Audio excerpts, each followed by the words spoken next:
Continuamos con las siguientes características de la función, que ahora es el crecimiento y el decrecimiento y los extremos. Hasta ahora sabemos el dominio, el recorrido, los puntos de corte, el signo y la simetría de una función, ¿vale? Añadimos dos nuevas, que son el crecimiento, el decrecimiento y los extremos, que bueno, realmente es una porque están relacionadas. Como siempre os dije, las características, ¿dónde se miden siempre? Sobre el eje X, ¿verdad? Donde va siempre el niño andando, siempre se miran ahí. Ahí es donde las medimos. Aunque el reflejo lo vemos en la función, cuando damos los intervalos siempre los damos sobre el eje X. El único que se daba en el eje Y, ¿cuál era? El recorrido, acordaos. Entonces, ¿cuándo crecerá? Pues esto es muy intuitivo, esto es mirar la función únicamente. ¿Cuándo crece? Pues cuando la curva va hacia arriba, ¿verdad? ¿Y cuándo decrece? Cuando va hacia abajo. ¿Y cuándo es constante? Constante que era algo que no cambia, ¿verdad? Que se mantiene igual en el tiempo. Pues cuando es en línea recta, diremos que es constante. Entonces, matemáticamente lo que está pasando, que sé que nos gusta, pero tenemos que ir ya creciendo y dando el salto e ir entendiendo las cosas cómo se escriben matemáticamente. Aquí, ¿qué es lo que está pasando? El niño va andando, ¿verdad? Espera, que lo ponga más finito el trazo. El niño va andando por aquí. Coloco aquí al niño andando, ¿verdad? Y el niño llega a... Mira su función y ¿qué ve? Aquí ve el reflejo, ¿verdad? Que el reflejo es f de ese punto, ¿verdad? La función en ese punto, que es lo que se llamaría f de a. Ve f de a. El niño sigue andando y llega aquí. Se coloca en B, mira hacia arriba y ve que el punto f de b, es decir, la imagen de este punto B, está más arriba, ¿verdad? Entonces decimos que en este caso f de b es más grande que f de a, ¿verdad?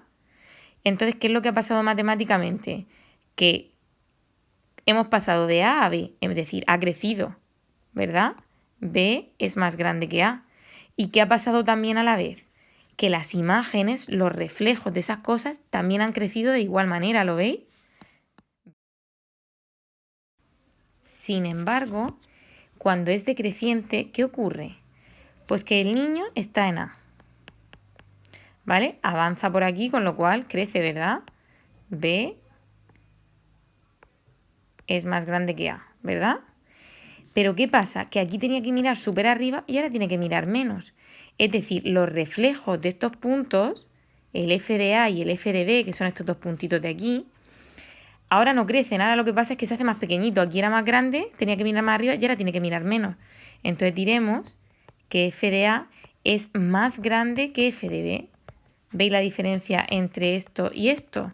Que aquí, aunque aumente el recorrido en la X, sus imágenes también aumentan, pero en la decreciente no. Aumenta el recorrido, B es mayor que A, pero sin embargo las imágenes se hacen más chiquitinas, funcionan al revés. Bien, entonces vamos a ver un ejemplo práctico de esto. En esta función vamos a ver cuáles son los intervalos de crecimiento y de decrecimiento, ¿vale? Cuando crece y cuando decrece. Bien, pues vamos a subrayarlo. Vemos que aquí está decreciendo, decreciendo, decreciendo. ¿Dónde más decrece? Decrece, decrece, decrece. Entonces, el intervalo de decrecimiento, perdón, ya que hemos empezado por ahí, viene desde menos infinito hasta ¿dónde para? Acordaos que se lee en el eje X. Leemos los intervalos, ¿vale? Entonces, hasta el menos 3. Y luego, bueno, ¿es abierto o es cerrado? Pues chicos, igual que os expliqué antes, en este punto de aquí, ¿creéis que la función está creciendo o decreciendo? No está haciendo nada, ¿verdad? Porque está haciendo un cambio. Con lo cual lo vamos a poner abierto porque no crece ni decrece.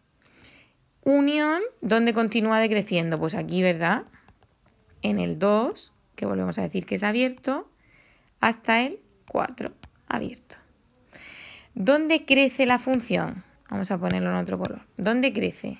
Pues la función veo que está creciendo aquí y veo que está creciendo aquí. No sé por qué no se queda el color. Pero ¿lo veis claro? Estos son los dos intervalos donde empieza a crecer. Con lo cual el intervalo de crecimiento será desde el menos 3, abierto de nuevo, hasta donde hasta este punto de aquí, ¿verdad? Que es el 2. Unión, ¿dónde vuelve a empezar a crecer? Aquí en este punto, ¿verdad? En el 4. 4 más infinito, porque se va al infinito. Acordad que cuando no ponía puntito, esto significa que sigue y sigue y sigue. ¿Vale? Ya que estamos, vamos a decir también cuáles son los máximos y los mínimos, que no los he introducido antes teóricamente, pero los vimos el año pasado. ¿Qué era un máximo? Los máximos, ¿cuándo se producían? Pues se producían cuando había un cambio donde de crecer a decrecer. Es un cambio de crecimiento a decrecimiento. Entonces yo ya sé, sin ver el dibujo, yo ya sé que como aquí hay un cambio de crecimiento a decrecimiento, ¿en dónde? En el 2, pues en el 2 yo ya sé que va a haber un máximo. ¿Vale? Lo digo porque luego habrá un ejercicio, el ejercicio 18 de la página 141, que os lo voy a mandar, que os pide que sin representarlo veáis. Tenéis que utilizar esto, ¿vale? Saber que eso, que un máximo es justamente en el puntito donde se cambia de crecer a decrecer. Mientras que el mínimo, lo que pasa con los mínimos, ¿qué es? Que hay un cambio de decrecimiento, todo esto quiero que lo copiéis en la libreta, ¿eh? A crecimiento. ¿Vale?